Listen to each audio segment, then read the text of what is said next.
பிள்ளைக்கு ஜெபம் பண்ண போனேன். ஜெபம் பண்ண போயிட்டு ஏன்னா நான் சபைக்கு நான் உண்மையா இருக்கேன், எல்லா விஷயத்தையும் நான் சொல்லி தான் இது சாட்சியாக தான் சொல்றேன், எல்லாமே சாட்சியாக சுருக்கம். அப்புறம் அவர் போய் ஜெபம் பண்ணிட்டு ராத்திரி வீட்டுக்கு வந்து பிள்ளை கட்டி ஜெபம் பண்ணார். அந்த கட்டி அதே நேரத்தில் ஜோதி சிஸ்டர் அன்னைக்கு காலையில் அன்னைக்கு ராத்திரி வசனம் பிரதர் சகோதரருக்கு அவங்க மகன் வந்து ஷாரம் வந்து கர்த்தருடைய பரிசுத்த நாமத்திற்கு மகிமை உண்டாவதாக. ஹல்லேலூயா. எத்தனை சந்தோஷமா இருக்கிறீங்களா? கர்த்தருக்கு ஸ்தோத்திரம். இந்த நாளிலே கர்த்தருடைய வார்த்தையை கொடுக்க தேவன் கொடுத்த கிருபை நினைத்து நான் ஆண்டவருக்கு நன்றி தெரிவித்துக் கொள்கிறேன். அதற்கு காரணமாக இருந்த எமர்சன் அண்ணன் அவர்களுக்கும் ஜோதி அக்கா அவர்களுக்கும் இந்த ஊழியத்தில் அவங்க ஒரு மிஷனரி தாங்கி வருகிறாங்க, ஒரு ஆலயத்தை கட்டி கொடுத்துருக்குறாங்க. இந்த மிஷனரி ஊழியத்துக்கு ஜபத்தோடு காணிக்கையோடு செயல்படுத்துகிற இன்றைக்கு உங்கள் மத்தியிலே மலேசியாவில் வந்து கர்த்தருடைய வார்த்தையை கொடுக்க தேவன் கொடுத்த கிருபைக்காக நான் கர்த்தருக்கு நன்றி செலுத்துகிறேன். ஹல்லேலூயா. எல்லாரும் கரங்களை உயர்த்தி ஹல்லேலூயா மகிழ்ச்சியோடு கர்த்தருக்கு ஆராதனை செய்யும். ஹல்லேலூயா. நல்ல ஒரு ஆராதனையை சௌகரியமாக நடத்தினாங்க. உண்மையாகவே கர்த்தருக்கு நம்ம கொடுக்கிறது வெள்ளி பொன்னல்ல, ஆராதனை. அவர் ஆராதனைக்கு யோக்கியம் உள்ளவர். ஆராதனைக்கு யோக்கியம் உள்ளவர் அவர். கர்த்தருக்கு ஸ்தோத்திரம். எனவே நாம் அவரை ஆராதிக்கிறோம். இன்றைக்கு நாம் வேத வசனத்தை நாம் தியானிக்க போகிறோம். கர்த்தருக்கு ஸ்தோத்திரம். ஒரு நிமிடம் கண்களை மூடி கர்த்தருடைய வார்த்தைக்காக செபிப்போம். கர்த்தாவே, எங்களோடு பேசும் உடைய வார்த்தையை கேட்க நாங்கள் வந்திருக்கிறோம் என்று சொல்லி ஆவியோடு உண்மையோடு கர்த்தரை நோக்கி பார்ப்போம். மேரா மசீஹா स्तुति हो, मेरा मसीहा स्तुति हो, हम होसन्ना करते रहे जब तक मैं जिंदा रहे, हम होसन्ना करते रहे जब तक मैं जिंदा रहे, कृपा करने वाला सदा स्तुति करने वाला, कृपा करने वाला हमें स्तुति करने वाला, विलंब से क्रोध करने वाला प्रेम से भरा हुआ तू, विलंब से क्रोध करने वाला प्रेम से भरा हुआ तू, यीशु राजा स्तोत्रम, यीशु राजा स्तोत्रम, स्तोत्रमे स्तोत्रमे உயிருள்ள நாளெல்லாமே ஐயா ஸ்தோத்திரமே ஸ்தோத்திரமே உயிருள்ள நாளெல்லாமே.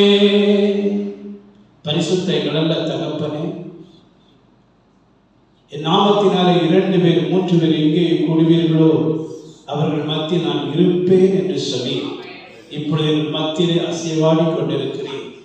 இதுவரை உம்மை ஆராதிக்க தொழுது கொள்ள நல்ல ஒரு சாட்சியை கேட்க நீர் ஜீவனுள்ள தேவன் என்பதை சபையிலே நாங்கள் அறிந்து கொள்ளும்படியாக எங்களுக்கு கொடுத்த நல்ல கிருபைக்காக உமக்கு ஸ்தோத்திரம். மனுஷன் அப்பத்தினால் மாத்திரமல்ல, தேவனுடைய வாயிலிருந்து புறப்பட்டு வருகிற ஒவ்வொரு வார்த்தையினாலும் பிழைப்பான் என்று எழுதியிருக்கிறது. பரிசுத்த ஆவியானவர் எங்களை மறைத்து நீர் உம்முடைய வார்த்தையை கொண்டு தம்முடைய பிள்ளைகளோடு பேசுவீராக உடைய கரத்திலே முழுவதும் அர்ப்பணம் செய்கிறோம். இன்றைய செய்தி எங்களுடைய வாழ்க்கையில் ஒரு திருப்பு மனை அமையட்டும். எங்களுடைய தனிப்பட்ட ஜீவியத்தில, குடும்ப வாழ்க்கையில, ஊழியத்தில, இந்த உலக பிரகாரமான வாழ்க்கையில ஆண்டவரே ஒரு திருப்பு முறையை எங்கள் வாழ்க்கையில் கொடுக்க வேண்டும் என்று செபிக்கிறோம். இந்த ஜனத்தில் என்ன எதிர்பார்க்கிறீர் ஆண்டவரே? இந்த மக்கள் எப்படி வாழ வேண்டும், எப்படி இருக்க வேண்டும் என்று எதிர்பார்க்கிறீரோ அப்படியே ஜனங்களுடைய வாழ்க்கை நீர் ஆண்டவரை சீரமைத்து உமக்கு நேராக இவர்களை வழிநடத்த வேண்டும் என்று பரிசுத்த ஆவியானவர் செயல்பட வேண்டும் என்று நான் கேட்டுக்கொள்கிறேன். ஆசீர்வதி இயேசுவின் மூலம் ஜெபங்கள் பிதாவே, ஆமென். நேற்றைய சாயங்கால வேளையிலே சுவிசேஷ பணி நாம் எப்படி செய்ய வேண்டும் என்கிற காரியத்தை தியானிக்க கர்த்தர் உதவி செய்தார். இந்த நாட்களில் பிசாசின் தந்திரங்களையும் நாம் அறிந்து கொள்ள வேண்டும். கர்த்தருக்கு ஸ்தோத்திரம். தேவனுடைய ஜனமே, நான் இந்தியாவிலே ராஜஸ்தானிலே வீதின ஆதிவாசி மக்கள் மத்தியிலே கர்த்தருடைய பணியை செய்து வருகிறேன். அநேகரை கிறிஸ்துவுக்குள் வழிநடத்துகிற கிருபை ஆண்டவர் எனக்கு கொடுத்தார். அநேகரை சீஷராக மாற்றி அவர்கள் மூலமாக தேசமாக சுவிசேஷம் அறிவிக்கிற அந்த பணியை செய்ய அவர்களை உருவாக்கவும் தேவன் அடியனுக்கு கிருபையை கொடுத்தார். அதை கடைசி நேரத்தில் நீங்கள் பார்க்கலாம். ஊழியத்தை குறித்து என்னிடத்தில் ஒரு துண்டு பிரதியும் இருக்குது. அதில் நீங்கள் ஊழியத்தை குறித்து அறிந்து கொள்ளலாம். காரணம், இன்னைக்கு நாம் கர்த்தரை ஆராதிக்கிற நேரம். நான் சாட்சியோ மற்ற காரியங்கள் குறித்து நான் பேச விரும்பவில்லை. இன்றைக்கு கர்த்தருடைய வார்த்தை நாம் தியானிக்க போகிறோம். ஹல்லேலூயா! எத்தனை பேர் சந்தோஷம்? ஹல்லேலூயா! சந்தோஷமா இருங்க. அப்பதான் கர்த்தருடைய வார்த்தையை நம்ம தியானிக்கும் போது கர்த்தர் நம்மில் பிரியப்படுவார். கர்த்தருக்கு ஸ்தோத்திரம். தேவனுடைய பிள்ளைகளே, இன்னைக்கு ஒரு தனிப்பட்ட ஜீவியத்துல, குடும்ப வாழ்க்கையில, சபையில, வெளியிடங்களில நாம் எவ்வளவு தேவ சமூகத்தில் நெருங்கணுமோ அதை நெருங்க விடாதபடி நம்ம அறியாமலேயே நம்முடைய ஆவிக்குரிய ஜீவியத்துல பிசாசு தந்திரமாக செயல்படுகிறான். இந்த தந்திரத்தை அறியாதபடினாலே நம்ம எவ்வளவு கர்த்தருக்காக பிரகாசிக்க வேண்டுமோ, எவ்வளவுக்கு எழுப்புதலை கொண்டு வர வேண்டுமோ அதை கொண்டு வராதபடிக்கு நாம் தடுமாறி கொண்டிருக்கிறோம். ஹல்லேலூயா!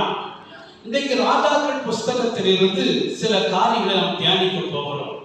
தேவனுடைய பிள்ளைகளே, இந்த ராஜாக்கள் புஸ்தகத்தை நீங்கள் தியானிக்கும் போது பல காரியங்களை அறிந்து கொள்ள முடியும். கர்த்தருக்கு ஸ்தோத்திரம். ஆரம்பத்திலே இருந்து நீங்கள் பார்க்கும் போது இந்த ரிலிஜியனும் பொலிட்டிக்கலும் இந்த இரண்டும் இணைந்துதான் செயல்பட்டது. கர்த்தருக்கு ஸ்தோத்திரம். ஆண்டவர் ஜனத்தை படைத்து உருவாக்கி கொண்டு வரும் போது ஆசாரியர்கள், லேவியர்கள் எதை சொல்லுகிறார்களோ அதுதான் ராஜாக்கள் செய்து வந்தார்கள். கர்த்தருக்கு ஸ்தோத்திரம். தீர்க்கதரிசிகள் என்ன சொல்லுகிறார்களோ, ஆசாரியர்கள் என்ன சொல்லுகிறார்களோ அதன் முறைமைப்படிதான் பழைய ஏற்பாட்டு புஸ்தகத்திலே ஜனங்கள் கர்த்தருக்கு முன்பதாக தேசத்துக்கு முன்பாக வாழ்ந்து கொண்டு வந்தார்கள். ஆனால் காலங்கள் போக போக போக ஆசாரியனுடைய தன்மை குறைந்து போனது. தீர்க்கதரிசியுடைய வார்த்தையை ராஜாக்கள் கேட்கவில்லை. ராஜாக்கள் என்ன சொல்லுகிறார்களோ அதான் ஜனங்கள் பின்பற்ற ஆரம்பித்தார்கள். அப்படியானால் ராஜாக்கள் தேவனுக்கு முன்பதாக உண்மையாய் இருந்தால் ஜனங்கள் உண்மையாய் இருந்தார்கள். ராஜாக்கள் பலிபீடத்தை செப்பனிட்டு கர்த்தரை ஆராதிக்க தொழுது கொண்டால் ஜனங்களும் ஆராதித்தார்கள். ஆனால் ராஜாக்கள் தேவனுக்கு விரோதமாக பாவம் செய்து பலிபீடங்களையும் மற்ற காரியங்களை விட்டுவிட்டால் ஜனங்களும் அதை விட்டுவிட்டார். இதான் நடந்து கொண்டு வந்தது. இன்றைக்கு ஆவிக்குரிய ஜீவியத்துல மாமிசத்தோடு ரத்தத்தோடு நமக்கு போராட்டம் இல்லை. வானமண்டல பொல்லாத சேனைகளோடு கூட நமக்கு ஒரு போராட்டம் உண்டு. இன்றைக்கு ஆவிக்குரிய ஜீவியம், ஆவிக்குரிய ஜீவியத்துல பிசாசின் தந்திரங்கள் என்ன என்பதை பழைய ஏற்பாட்டிலே ஆண்டவர் காண்பித்த சில காரியங்களை காண்பிக்கும் போது நீங்களும் நானும் அறிந்து கொள்ள முடியும். ஹல்லேலூயா! ஒரு அதிகாரத்தை வாசிப்போம். அநேக ராஜாக்கள் இருந்தாலும் ஒன்று ராஜாக்கள் 12ஆம் அதிகாரம் 26ஆம் வசனத்திலிருந்து வாசிக்கலாம். யெரொபெயாம் இப்பொழுது ராஜ்யபாரம் தாவீது வசமாய் திரும்புகிறதா இருக்கும். இந்த ஜனங்கள் எருசலேமில் உள்ள கர்த்தருடைய ஆலயத்தில் பலிகளை செலுத்தப் போனால் இந்த ஜனங்களின் இருதயம் யூதாவின் ராஜாவாகிய ரெகொபெயாம் என்னும் தங்கள் ஆண்டவன் வசமாய் திரும்பி அவர்கள் என்னை கொன்று போட்டு யூதாவின் ராஜாவாகிய ரெகொபெயாமின் வாரிசமாய் போய்விடுவார்கள் என்று தன் மனதிலே சிந்தித்துக் கொண்டிருந்தார். ஆகையால் ராஜாவானவன் யோசனை பண்ணி பொன்னினால் 2 கன்றுக்குட்டிகளை உண்டாக்கி ஜனங்களை பார்த்து, நீங்கள் எருசலேமுக்கு போகிறது உங்களுக்கு வருத்தம். இஸ்ரவேலரே, இதோ இவைகள் உங்களை 8 தேசத்து வரப்பண்ணின உங்கள் தேவர்கள் என்று சொல்லி ஒன்றை பெத்தேலிலும் ஒன்றை தானில் ஸ்தாபித்தான். இந்த காரியம் பாவமாயிற்று. தேவனுடைய பிள்ளைகளே, இந்த நாட்களிலே இந்த வசனத்தை தியானிக்கும் போது ஆண்டவர் நமக்கு காண்பித்த சில காரியங்களை உங்கள் மத்தியில் நான் பகிர்ந்து கொள்ள விரும்புகிறேன். இந்த ஜெரோபெயாம் என்பவன் யார்? சாலோமோனுடைய காலத்துக்கு பிறகு கர்த்தருக்கு ஸ்தோத்திரம், ரெகொபெயாம் அவனுடைய மகன் ஆட்சிக்கு வருகிறான். அப்பொழுது சாலோமோன் தேவனுக்கு விரோதமாக அவன் பாவம் செய்தபடியினாலே என் ஆண்டவர் தாவீது நிமித்தம் ஒரு விளக்கு இருக்க வேண்டும் என்பதற்காக சாலோமோனுடைய மகனுக்கு ரெகொபெயாமுக்கு 2 கோத்திரத்தையும், அங்கு வேலை செய்து கொண்டிருந்த ஜெரோபெயாம் அவன் காரிய சித்தி உள்ளவனாயிருந்தான், பராக்கிரமசாலியாக இருந்தான் என்று எழுதப்பட்டிருக்கிறது. எனவே ஒரு வேலைக்காரனாக, பணிவிடைக்காரனாக, யுத்த வீரனாக இருந்த ஒரு மனுஷனுக்கு தேவன் ஒரு தயவை பாராட்டுகிறார். தேவன் அவனுக்கு ஒரு இரக்கத்தை பாராட்டி, உனக்கு 10 கோத்திரத்தை நான் தருகிறேன் என்று சொல்லி அவனுக்கு 10 கோத்திரத்தை ஆண்டவர் கொடுக்கிறார். கர்த்தருக்கு ஸ்தோத்திரம். அப்ப இஸ்ரவேலிலே எருசலேமில் இருக்கிற யூத தேசம், எருசலேம் எல்லாம் ரெகொபெயாமுடைய கைவசமாய் இருக்கிறது. மற்ற 10 கோத்திரம் ஜெரோபெயாமுடைய கரத்திலே இருக்கிறது. அல்லேலூயா. இப்பொழுது பாருங்கள், ஜெரோபெயாமுடைய மனசு என்ன ஆகுதுன்னா, ரெகொபெயாம் இருக்கிற இடத்திலே எருசலேம் இருக்கிறது. ஜனங்கள் எல்லாம் எருசலேமுக்கு பண்டிகைக்கு போனா அங்க ரெகொபெயாமை குறித்து கேள்விப்படுவார்கள், ரெகொபெயாமுடைய பக்கம் வசமாய் திரும்பி விடுவார்கள் என்று தன்னுடைய சுயநலத்திற்காக தன்னை ஆசீர்வதித்த, தன்னை எழும்ப பண்ணின, தனக்கு ராஜாங்கத்தை கொடுத்த தேவனுக்கு விரோதமாக பாவம் செய்ய ஆரம்பித்தார். அல்லேலூயா. ஒரு சில பாவங்கள் அது நம்மை மட்டும் பாதிக்கும். ஆனால் ஒரு சில பாவங்கள் நம்மையும், நம்முடைய குடும்பத்தையும், நம்முடைய சந்ததியும் அது பாதிக்கும். கர்த்தருக்கு ஸ்தோத்திரம். இந்த ஜெரோபெயாமுடைய பாவத்தை குறித்து நான் தியானிக்கும் போது அந்த பாவம் அந்த தேசத்தை விட்டு அகன்று போவதற்கு 140 வருஷம் ஆயிருக்கு. எத்தனை வருஷம்? அப்ப எத்தனை சந்ததி இந்த பாவத்தை பின்தொடர்ந்து பாருங்க. அதன் பிறகு அநேக ராஜாக்கள் எழுப்பினார்கள், கர்த்தருக்கு உகந்தமான காரியங்களை செய்தார்கள். ஆனாலும் வேதம் சொல்லுகிறது, இவர்கள் யெரொபெயாம் பாவத்தை விட்டு விலகவில்லை. கர்த்தருக்கு ஸ்தோத்திரம். நன்றாக புரிந்து கொள்ளுங்கள். நாம் வேதத்தை படிச்சாதான் வேதத்துடைய மகத்துவம் நமக்கு தெரியும். அல்லேலூயா. அது நம்முடைய வாழ்க்கைக்கு என்ன என்பதை இன்னைக்கு ஆவியானவர் நமக்கு கற்றுக் கொடுக்க போகிறார். யெகூ என்கிற ஒரு பெரிய ராஜா எழுப்பினான்.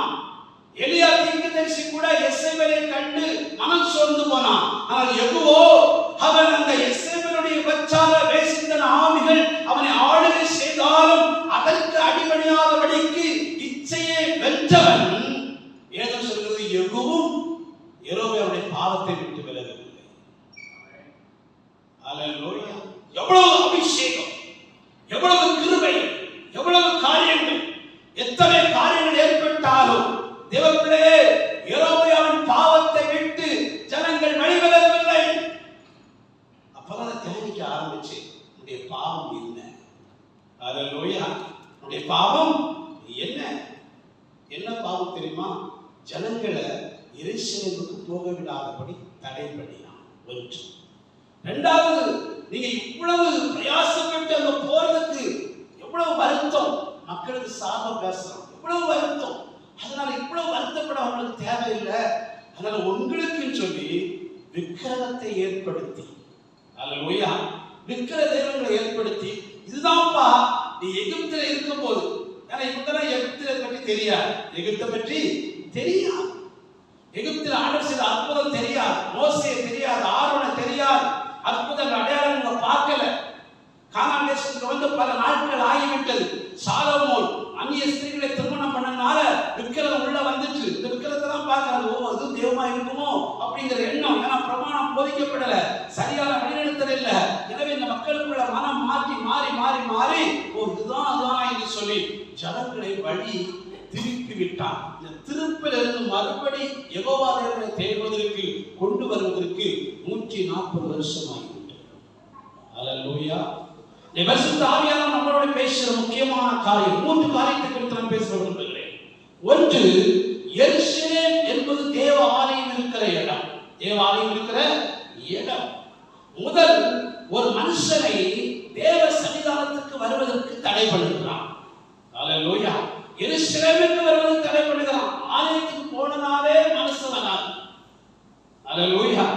தேவாலயத்துக்கு போகணுங்கிற எண்ணமே வராது. இங்க நம்ம ஆழமா சொல்கிற காரியம் என்னன்னா, எருசலேமில தான் என்ன நடந்து தெரியுமா? பாவ நிவாரண பலி, குற்ற நிவாரண பலி, தங்கள் பாவங்களை அறிக்கையிடுவாங்க, தன்னை வழிநடத்தின ஆண்டவருக்கு நன்றி செலுத்துவாங்க, தேவனை மகிமைப்படுத்துவாங்க, கனப்படுத்துவாங்க, தேவனை உயர்த்துவாங்க. இதுதான் எருசலேம். ஆவிக்குரிய வாழ்க்கையிலே பிசாசின் தந்திரம் எப்படி இருக்கிறது நான் உங்களுக்கு சொல்ல விரும்புகிறேன். ஆதி நாட்களிலே எந்த பிரமாணத்தை கர்த்தர் கற்றுக் கொடுத்தாரோ அந்த பிரமாணம் மாறல. பிரமாணம் மாறல. எந்த பாலிசி நம்ம கொடுத்தாரோ அந்த பாலிசி மாறல. ஆனா இன்றைய நாட்களிலே பிசாசு தந்திரமாக ஒரு மனுஷனுடைய ஆவிக்குரிய ஜீவியத்தில் எப்படி அவன் தடை செய்கிறான் என்பதை உங்களுக்கு காண்பித்துக் கொடுக்க விரும்புகிறேன்.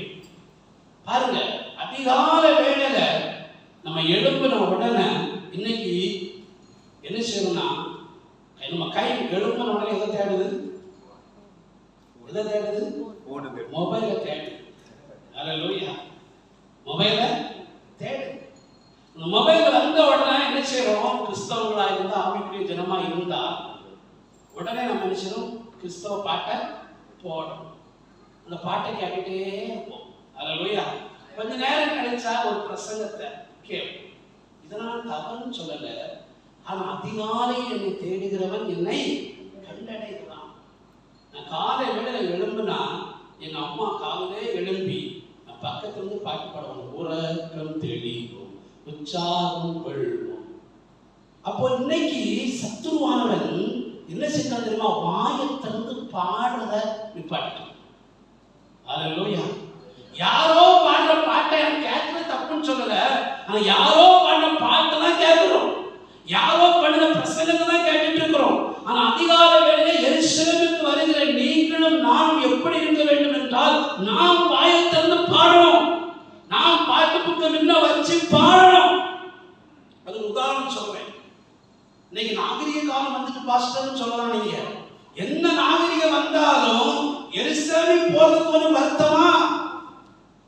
அப்ப இங்கே ஒரு விக்கிரக ஆராதனை வச்சு ஆவிக்குரிய வாழ்க்கையை தடை பண்ணுகிறான். தாவீது அவ்வளவு கர்த்தரோடு நடந்த ஒரு மனுஷனா இருந்தாலும் பெலிஸ்தியர்கள் அந்த வாகனத்துல ரதத்துல பெட்டியை கொண்டு வந்ததை பார்த்த உடனே எரியெல்லாம் மனுஷன் கொண்டுட்டு இருக்கணுமா, நம்மளும் வண்டியை வச்சு கொண்டு போகும். முறைமையை மாத்தா பார்த்த ஆண்டவர் பட்டார் ஒரு அடி. அப்ப சிரிச்சுட்டான். ஓஹோ, உடன்படிக்கை பெட்டியை ஆசாரிகளும் சுமக்கணும். எந்த நாகரிகம் மாறலாம்? தேவன் மாறாதவர். அவர் நேற்று மீண்டும் நாளை என்றும் மாறாதவர். பிசாசுடைய தந்திரம், பிசாசுடைய தந்திரம். நம்ம பாட விட மாட்டேங்கிறோம், நம்ம வேதத்தை திறந்து வாசிக்க விட மாட்டேங்கிறோம். இந்த பாவம், இந்த காரியம் ஒரு வீட்டுல விட்டுட்டோம்னா மறுபடியும் வருவதற்கு 140 வருஷம் ஆகுது. இந்த தன்மை மறுபடியும் அந்த ஆவிக்குரிய ஜீவியத்தை கொண்டு வர முடியல. காலையில் எழுப்புனா நம்மளால வாயை திறந்து பாட முடியல, வாயை திறந்து ஜெபிக்க முடியல, பாவ அறிக்கை பண்ண முடியல, எருசலேமுக்கு வர முடியல. ரெண்டாவது சபைக்கு சொல்றேன், தனிப்பட்ட ஜீவியத்துக்கு சொல்றேன். நாங்க ஆதிவாசி மக்கள் மத்தியில் ஊழியம் செய்வேன். இப்போ நான் என் மனைவி சில நாட்கள் கிராமத்தில் போய் தங்கி ஊழியம் செய்வேன். நான் எங்க தங்கினாலும் நேரத்தை விட்டுறக்கூடாதுன்னு சொல்லி அதிகார வேளையில எழுப்பி எல்லாரும் ஜெபிங்கன்னு உட்கார வைப்பேன். ஆனா பெண்கள் மாத்திரம் நம்ம என்ன பிரசங்கம் பண்ணாலும் கேட்கவே மாட்டாங்க. காலையில் எழுப்பினோட கேட்கவே மாட்டாங்க. ஏன்னா அவங்க இங்கதான் இருக்கும். அவங்க சிந்தனை எல்லாம் எப்படி தெரியுமா? அந்த ஆட்டை ஊத்துடணும், மாட்டை ஊத்துடணும், இங்க போகணும், இங்க போகணும். ஏன்னா டெய்லி அவங்க அந்த வேலை செய்துட்டே இருக்கிறாங்க. இப்பதான் இயேசுவை ஏற்றுக்கொள்றாங்க. நான் சொல்றேன், அதிகாலையில் கர்த்தரை தேடணும். மாடு போனால் நல்ல மேய்ச்சல் கொடுக்கிறது ஆண்டவர், பாதுகாக்கிறது ஆண்டவர், உன் கரத்தின் பிரயாசத்தை ஆசிரிக்கிறது ஆண்டவர். எனவே முதலாக தேவனுக்கு உகந்ததே எல்லாம் பிரசங்கம் பண்ணினாலும் அவங்களை அந்த இடத்துக்கு கொண்டு வருவதற்கு பல வருஷங்கள் ஆயிடும். நம்ம சத்தியத்தை அறிந்த நம்ம யெரொபெயாம் என்கிற ஒரு ராஜாவை போல பிசாசான தந்திரமாக பர்சனல் லைஃப்ல உன் ஆவிக்குரிய ஜீவியத்தை தடை பண்ணும்படியாக நாகரிகத்தை கொண்டு வந்து யாரோ பாடுற பாட்டை கேட்கிறீங்க, யாரோ தியானிச்ச பிரசங்கத்தை கேட்கிறோம் தவிர நான் தியானிக்கவில்லை, நான் வசனத்தை வாசிக்கவில்லை. கர்த்தரிடத்தில் பிரியமா இருக்கிற மனுஷன் பாக்கியவான். இந்த இடத்தை பிசாசு தடை பண்ணுறான். அல்லேலூயா. அதனால நீங்க தேவ சத்தத்தை கேட்க முடியல. யாரோ கேட்கிற சத்தத்தை உங்களுக்கு இல்ல, உங்களுக்குரிய உணவு உங்களுக்கு ஆவியானவர் பேச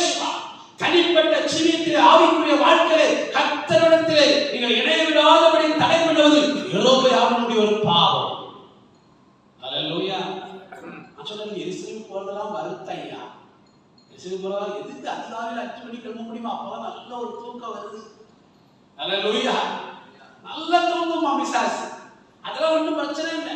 அதெல்லாம் ஒன்றும் பிரச்சனையே இல்லை. தேவஜனமே இன்னைக்கு ஆவியானவர் ரோட்ல பேசுகிறார். முதல் தனிப்பட்ட ஜீவியத்தில் அதிகாலையில் கர்த்தரை தேட வேண்டும். அல்லேலூயா. மொபைல்லாம் ஆஃப் பண்ணி வச்சிடும் பிறகுதான். அல்லேலூயா. பாட்டு கேளுங்க, பிரசங்கம் கேளுங்க, அது பிறகு கேளுங்க. காலையில் நீங்கள் கர்த்தரை தேடுங்கள். அல்லேலூயா. கர்த்தரை தேடுகிற அந்த இடத்தை தடை பண்ணுகிற யெரொபெயாமின் பாவத்தை இன்றைக்கு முறித்து நாம் ஜெபிக்க போகிறோம். அல்லேலூயா. அதிகாலையில் கர்த்தரை தேடத்தக்கதாக ஒரு பாட்டு புக்கை எடுத்து வைங்க. எந்த பாட்டு தெரியுதோ சத்தமா பாடுங்க. அல்லேலூயா. இந்த பாட்டு தான் உங்களை மேல கொண்டு போகும். அல்லேலூயா. கர்த்தரை உயர்த்த உயர்த்த கர்த்தர் உங்களை உயர்த்துவார். அல்லேலூயா. அந்நிய பாஷை நடந்து செபிங்க. கர்த்தர் எப்படி நடத்துகிறாரோ அப்படி உங்களை ஒப்புக்கொடுங்க. 1 மணி நேரமாவது அதிகாலை வேளையில வேதத்தை வாசிக்க சொன்னா வாசிங்க. எவ்வளவு வாசிக்கணும் அவ்வளவு வாசிங்க. சிலர் பாட்டு பாட சொல்வார். ஆவியானவர் எப்படி நடத்துகிறாரோ அப்படியே நடத்த வேண்டும். அல்லேலூயா. அல்லேலூயா. இது பிசாசின் தந்திரம். இன்னைக்கு சபைக்கு பாருங்க, எருசலேமினுடைய வாழ்வு சபையில் இல்லை. வாரம் ஆராதிக்கிறோம், வசனத்தை கேட்கிறோம், போயிடும். எருசலேமுக்கு முதல் போன ஆசாரிப்பு கூடாரத்துல வெளிப்பிரகாரத்துல முதல் என்ன தெரியுமா? பாவ நிவாரண பலி, குற்ற நிவாரண பலி. ஆலயத்துல வந்தவன மனுஷன் தன் பாவங்களை அறிக்கையிட்டு ஜெபிக்க வேண்டும். அல்லேலூயா. பாவ உணர்வு உண்டாக வேண்டும். தேவ சமூகத்தில் தன்னை நீதிமானாக காண்பிப்பதை காட்டிலும் நான் ஒரு பாவி ஆண்டவரே என்று சொல்லி தேவ சமூகத்தில் இருந்து அவரிடத்திலிருந்து பெறுகிற அந்த ரட்சிப்பை அனைவரும் பெற்றுக்கொள்ள வேண்டும். முடிவு பிறகு எழுந்திருப்பவனே ரட்சிக்க படுவான். சபை அப்படி மாறிட்டியா? சபை அப்படி மாறிட்டு. ஆனா சின்ன வயசுல சபைக்கு போகும்போது 10 மணினா 9:30 எங்க அம்மா எல்லாம் போயிருவாங்க. எங்க அம்மா ஜோதியக்காருடைய அம்மா எல்லாம் போயிருவாங்க. பாயை விரிச்சு அங்க உட்கார்ந்து சோத்திரம் சொல்ல ஆரம்பிப்பாங்க. சோத்திரம் சொல்ல ஆரம்பிப்பாங்க. அங்கெல்லாம் முதல் போன ஒட்டு போட்டு அண்டவரே இந்த பார்வை பண்ணி குச்சந்தான் பண்ணி போதெல்லாம் டாமின்னு அடிச்சு அந்நிய பாஷையில் போறது இல்லை.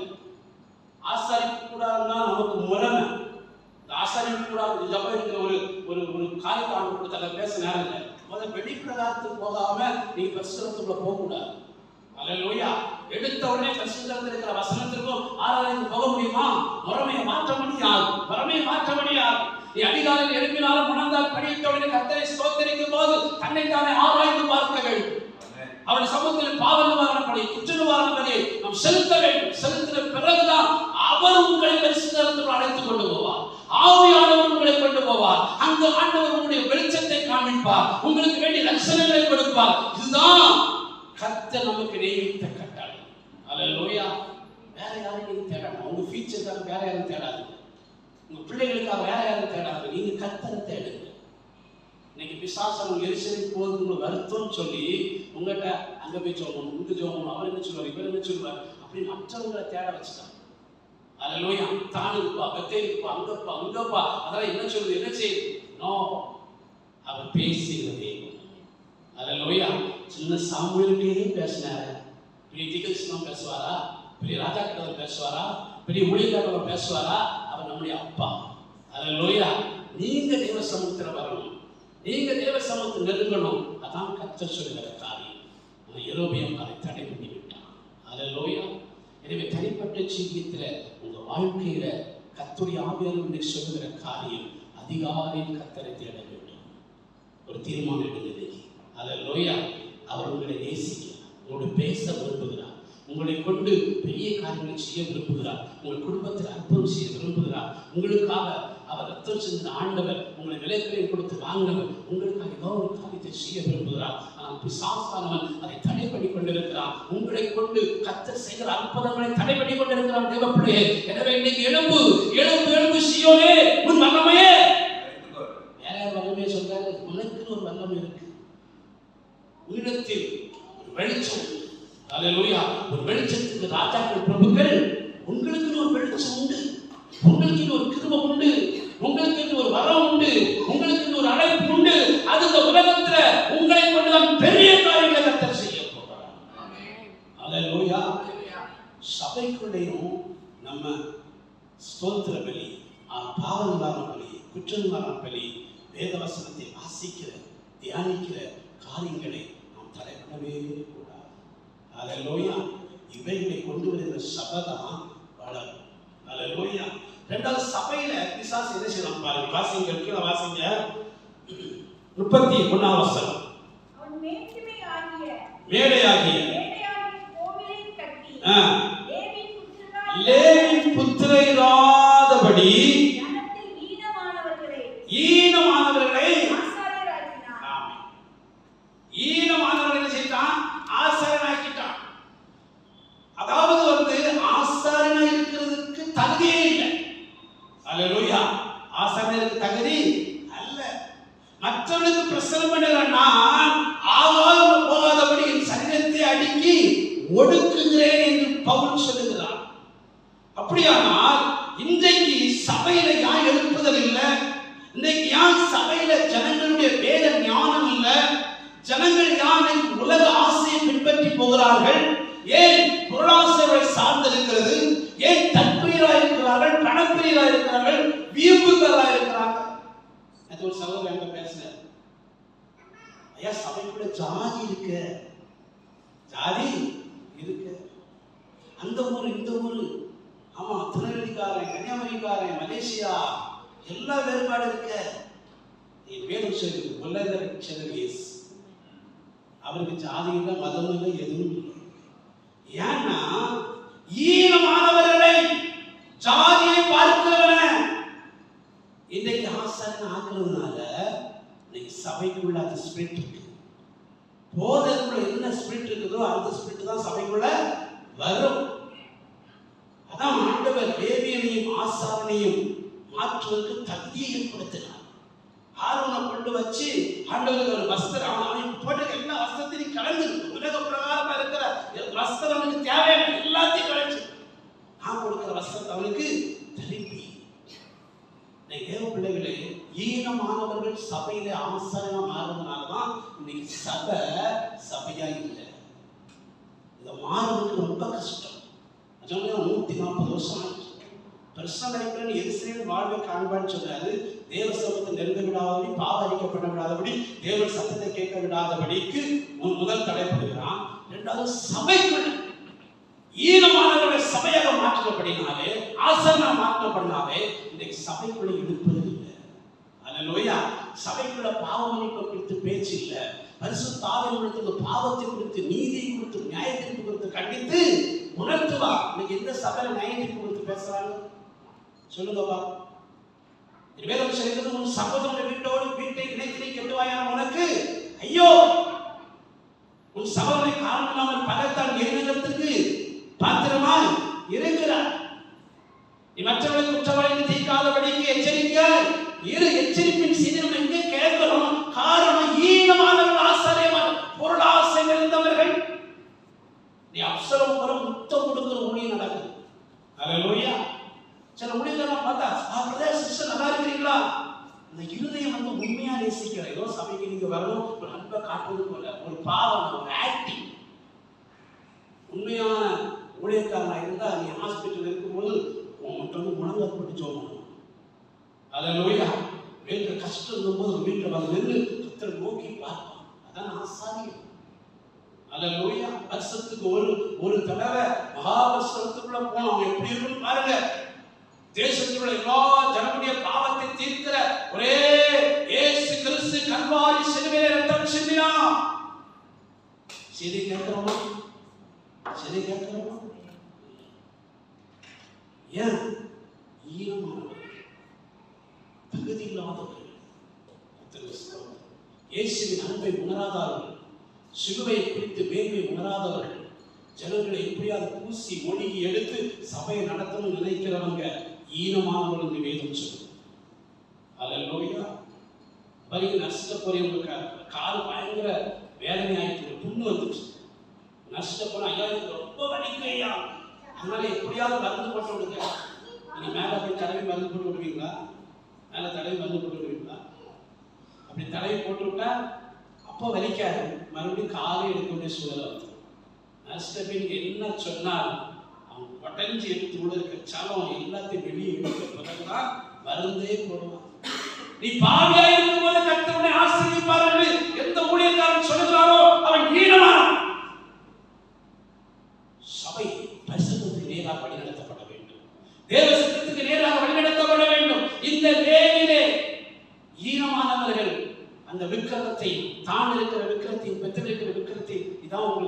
நடத்துச்சுப்பா, எகிப்து தேசத்துக்கு வரும்போது தான் உங்களை நடத்துச்சு. ஒரு அம்மா சொன்னாங்க, பிள்ளை பையன் திருந்தவே மாட்டேங்கிறான், எவ்வளவோ சொல்லி பார்க்கிறேன், அவன் கேரக்டர் மாறவே மாட்டேன். என்னையான்னு கேட்டா வீட்டுக்குள்ள அவன் கொடுக்குற உபதேசம் என்ன தெரியுமா? எப்படியாவது டாக்டர் ஆகு, எப்படியாவது இன்ஜினியர் ஆயிரு, அந்த பையனை பார்த்தியா, இந்த பையனை பார்த்தியா, அதை பார்த்தியா, இரவு பார்க்கணும், படி படி படி, அதுதான் சொல்லி கொடுத்தாங்களே தவிர சபைக்கு வந்த உடனே வேதம் சொல்லுது நீ ராஜ்யத்தோட நீதியும், அங்க கொடுக்குற உபதேசம் வேற, சபையில் கொடுக்குற உபதேசம் வேற. எதை ஏற்றுக்கொள்வான்? எதை ஏற்றுக்கொள்வான்? அப்ப சபையோட ஊழியக்காரர் என்ன செஞ்சாங்க? அப்படியே மாறிட்டாங்க. அப்படியே வீட்டுல என்ன உபதேசம்? நீ டாக்டர் ஆகணும், இன்ஜினியர் ஆகணும், அப்போ நல்ல ஒரு பிள்ளை கிடைக்கும், நல்ல குடும்பம் இருக்கும், நல்ல வீடு கட்டலாம், அது உலகத்தை குறித்தே பேசி பேசி வச்சு லாஸ்ட்ல கொஞ்சம் ஜெபம் பண்ணி ஜெபம் 99% உலகத்தை குறித்து பிள்ளைகிட்ட பேசுறோம். 99% ஒரு உலகத்தான் எப்படி வாழ நினைக்கிறோம் அந்த காரியத்தை பேசுறோம். ஆனா சபைக்கு வந்த உடனே சபையில என்ன சொல்றோம்? நீ அப்படி இருக்கக்கூடாது, நீ இப்படி இருக்கக்கூடாது, நீ கர்த்தரை தான் தேடணும், கர்த்தர் தான் உன்னை ஆசீர்வதிப்பார், கர்த்தர் தான் உன்னை வழி நடத்துவார். அவர்தான் என்ன சொல்லி பிரமாணத்தை எடுத்து கற்றுக் கொடுத்தா ரெண்டு வேறுபாடா இருக்கு. ஆனா ஈனமான ஆசாரி என்ன செய்வாங்க தெரியுமா? இங்க வந்தோம்னா அது தெரிஞ்சுக்கணும். அல்லேலூயா. நல்ல படிப்பிலே கர்த்தர் பெரிய லண்டன் கொண்டு போயிருவார், அமெரிக்காவை கொண்டு போயிருவார், கடைசி நரகத்தும் கொண்டு போயிருவார். இதுதான் ஈனமானுடைய விஷயம். மக்களுடைய தந்திரத்தை அறிஞ்சு உங்கள்கிட்ட பேசுவோம், உங்களுக்கு எது ஆசை இருக்கோ அதுக்கு ஏற்றபடி உபதேசம், அதுக்கு ஏற்றப்பட்ட கள்ள உபதேசம், அதுக்கு ஏற்றப்பட்ட காரியம். முழுவக்கூடாது. இந்த மொழியை பேசுகிற சத்தியம் மாறுவதற்கு பல வருஷங்களா. ஏன்னா அது ஜனங்களை பாதிக்கும். பாருங்க வசனம் என்ன சொல்லுங்க, ஊழியக்காரன் எப்படி இருக்கு? 1 தீமோத்தேயு பாருங்க, டக்குன்னு வாசிச்சு முடிச்சுக்கலாம். 1 தீமோத்தேயு 3ஆம் அதிகாரம் 1ஆம் வசனத்தை வாசிங்க. லேவியன் ஆசாரியன் எப்படி இருக்குன்னு சொல்றாரு. கண்காணிப்பை விரும்புகிறவன் நல்ல வேலையை விரும்புகிறான். இது உண்மையான வார்த்தை. ஆகையால் கண்காணியானவன் குற்றம் சாட்டப்படாதவனாய் இருக்கணும், ஒரே மனைவியுடைய புருஷனா இருக்கணும், ஜாக்கிரதை உள்ளவனா இருக்கணும், தெளிந்த புத்தி உள்ளவனா இருக்கணும், யோக்கியதை உள்ளவனா இருக்கணும், அந்நியரை உபசரிக்கிறவனா இருக்கணும், போதக சமர்த்தனா இருக்கணும். எப்படி இருக்கக்கூடாது சொல்றாரு வாசிங்க. மதுபான பிரியனும் அடிக்கிறவனும் இழிவான ஆதாயத்தை இச்சிக்கிறவனாயிராமல் பொறுமை உள்ளவனாக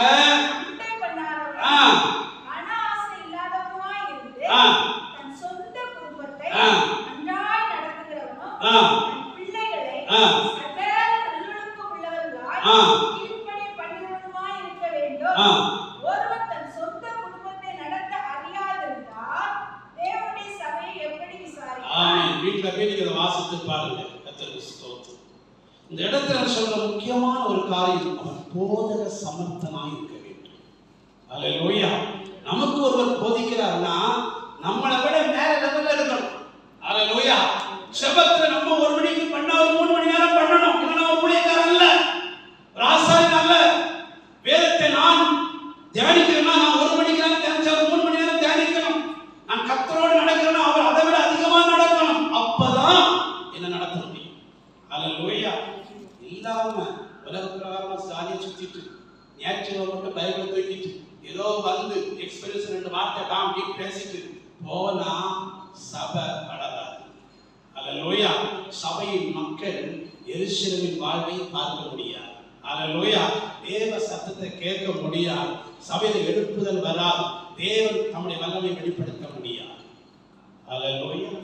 மூணாவது ஒரு காரியம், டைம் டக்குன்னு வாசித்து முடிச்சிருங்க. அந்த அதிகாரத்துல ராஜாக்கள் புஸ்தகத்தை வாசிங்க. அதுக்கு அடுத்த வசனம் 12ஆம் அதிகாரத்தில் 12ஆம் அதிகாரம் அதுக்கு அடுத்த வசனம் வாசிங்க. 33ஆம் வசனத்தை வாசிங்க. லாஸ்ட் வசனம். மனதிலே தானே நியமித்துக் கொண்ட 8ஆம் மாதம் 18ஆம் தேதியிலே பெத்தேலில் தான் உண்டாக்கின பலிபீடத்தின் மேல் பலியிட்டு இஸ்ரவேல் புத்திரருக்கு பண்டிகை ஏற்படுத்தி பலிபீடத்தின் மேல் பலியிட்டு தூபம் காட்டினார். பாருங்க, எருசலேமிலே பண்டிகை நடக்கும். கூடார பண்டிகை, பண்டிகை, நிறைய பண்டிகைகள் நடக்கும். கர்த்தருக்கு அறுப்பின் பண்டிகை நடக்கும், பஸ்கா பண்டிகை, எல்லாம் நிறைய பண்டிகைகள் உண்டு. இந்த பண்டிகைலாம் அர்த்தம் உள்ளதும், இந்த பண்டிகைலாம் ஒவ்வொன்றுக்கும் ஒவ்வொரு பர்பஸா மக்கள் அங்க போய் கர்த்தரை தேடி உண்மையாக ஆவியால் செயல்பட்டார். ஆனால் இன்றைக்கு இருக்கிற பண்டிகை எப்படி பாருங்க, சின்ன வயசுல இருக்கும்போது கன்வென்ஷன் கூட்டம் நடக்கும். இந்த கன்வென்ஷன் கூட்டத்துக்கு முக்கிய நோக்கம் என்ன தெரியுமா? புற ஜாதிகள் வரணும், அவங்களுக்கு எப்படியாவது சுவிசேஷம் அறிவிக்கணும், அவனை கர்த்தரத்தில் எப்படியாயிரும் கொண்டு வர வேண்டும் என்கிற ஒரு ஆவியை எழுப்பி ஆத்ம பாரத்தோடு நடத்தினாங்க. இன்னைக்கு ஒரு சபையில நடத்தினா நம்ம பெருசா ஒரு பண்டிகை மாதிரி நடத்திடும், பண்டிகை மாதிரி நடத்திடும். உலகத்தை எப்படி பண்டிகை நடத்துறாரோ அதே போல இன்றைக்கு கிறிஸ்தவர்கள் சபையில் பண்டிகை நடத்த ஆரம்பித்திருக்கிறார். எந்த நோக்கத்துக்காக ஆரம்பிக்கப்பட்டதோ அந்த நோக்கத்தை விட்டு விட்டார்கள். எருசலேமின் வாழ்வை மறந்து விட்டார்கள். ஒரு ஸ்பெஷல் மீட்டிங் நடத்தினா அது நடத்தக்கூடிய அந்த எண்ணம் பாரம் அதெல்லாம் இப்ப கிடையாது. ஏதோ நடத்துறோம், அவனும் நடத்துறோம், நானும் நடத்துறோம், உலகத்தனப்பு நடத்த ஆரம்பிச்சு. யெரொபெயாமுடைய பாவம் சபையை விட்டு விலகிறதுக்கு, ஒரு தனிப்பட்ட மனுஷனை வாழ்க்கை விட்டு விலகிறதுக்கு பல வருஷங்கள் ஆச்சு. நீங்க வீட்டுல போய் வாசிங்க. 2 ராஜாக்கள்ல 23ஆம் அதிகாரத்துல ஆகாஸ் என்கிற ஒரு மனுஷன் தான் சாலமோன் ஆரம்பிச்ச அந்த பாவத்திலிருந்து யெரொபெயாமுடைய பாவத்தை முழுமையா மாத்தினார். அல்லேலூயா. கேட்கிறான், ஐயா இதெல்லாம் செய்வதற்கு நான் என்ன செய்யணும்? ஒரு வசனத்தை வாசித்து ஜெபம் பண்ணுவோம். 2 ராஜாக்கள் 23ஆம் அதிகாரம் 25ஆம் வசனத்தை வாசி.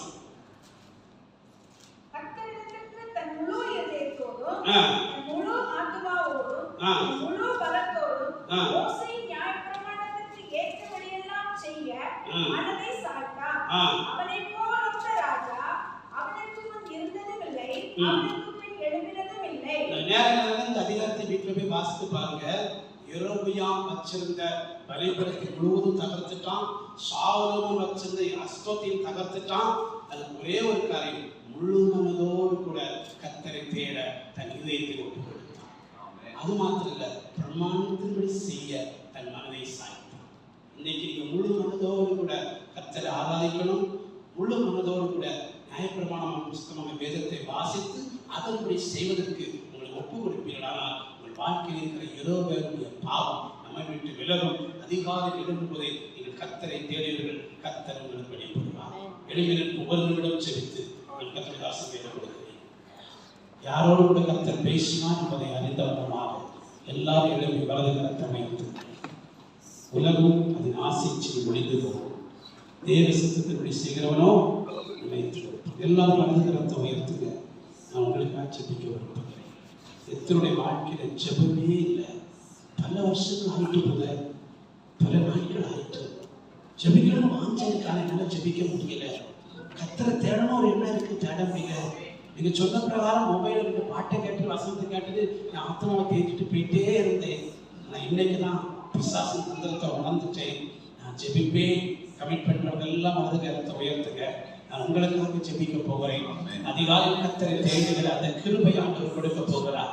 அந்த அபிஷேகத்தை ஆண்டவர் கொடுக்க போகிறார். கர்த்தரை தேடுகிற இருதயத்தை ஆண்டவர் கொடுக்க போகிறார். ஹalleluya. ரிபானா சந்தானா ரிமானா துடாலா ரிகாரா துரிபி சந்துரா கரபலா ரிமகா துடாலா முரிபி சந்துரமானா ரிகானா துரிகா போர்பி சந்தரா. இந்த தேவமே நாங்களுடைய சமூகத்தில் வந்து நெருக்கலாம் அப்பா. உங்களுடைய பிரமாணத்தின்படி செய்யத்தக்கதாக எங்கள் மனதை ஒப்பு கொடுக்கிறோம் ஆண்டவரே. அதிகாலை வேளையிலே வேதாகமத்தை திறந்து நாங்கள் வாசித்து தியானிக்கத்தக்கதாக ஆண்டவர் அதிகாலை வேளையிலே உம்மை தேடத்தக்கதாக வாயை திறந்து பாட்டு பாடி உம்மை ஆராதிக்கத்தக்கதாக இதயத்தின் ஆழத்திலிருந்து முழு மனதோடு கூட ஆண்டவர் ஜெபிக்கத்தக்கதாக உம்முடைய சமூகத்திலே கெட்டி சேரத்தக்கதாக அந்த கிருபை, அந்த அனுக்கிரகம், அந்த தயவு இங்கு இருக்கிற ஒவ்வொரு மேலும் இறங்கி வருவதாக என்று ஜெபிக்கிறேன். அதே போல எல்லா சபைகளிலும் ஈனமானவர்களை எடுத்து போடுகிறார்கள். தகுதி நிறைந்த உம்மால் அழைக்கப்பட்ட ஆத்ம பாரம் கொண்ட தேவ ஊழியர்களை கர்த்தர் இந்த மலாக்காவில் எழுப்புவீராக. சபை எழுப்புதலை பெறட்டும். ஆண்டவர் நடத்துகிற ஒவ்வொரு கன்வென்ஷன் மீட்டிங் மற்ற ஜனங்களைப் போல பண்டிகை போல அல்ல, ஆத்ம பாரத்தோடு கூட ரட்சிக்கப்படாதவர்களை சபையில் கர்த்தர் சேர்க்கத்தக்கதாக அப்படி செயல்பட உதவி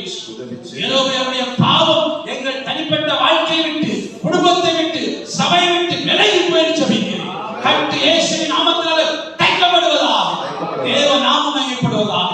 நீங்கள் தாழ்த்தி அர்ப்பணித்து ஒப்புக் கொடுக்கிறோம். இயேசுவின் மூலம் ஜெபங்கள் பிதாவே. ஆமென்.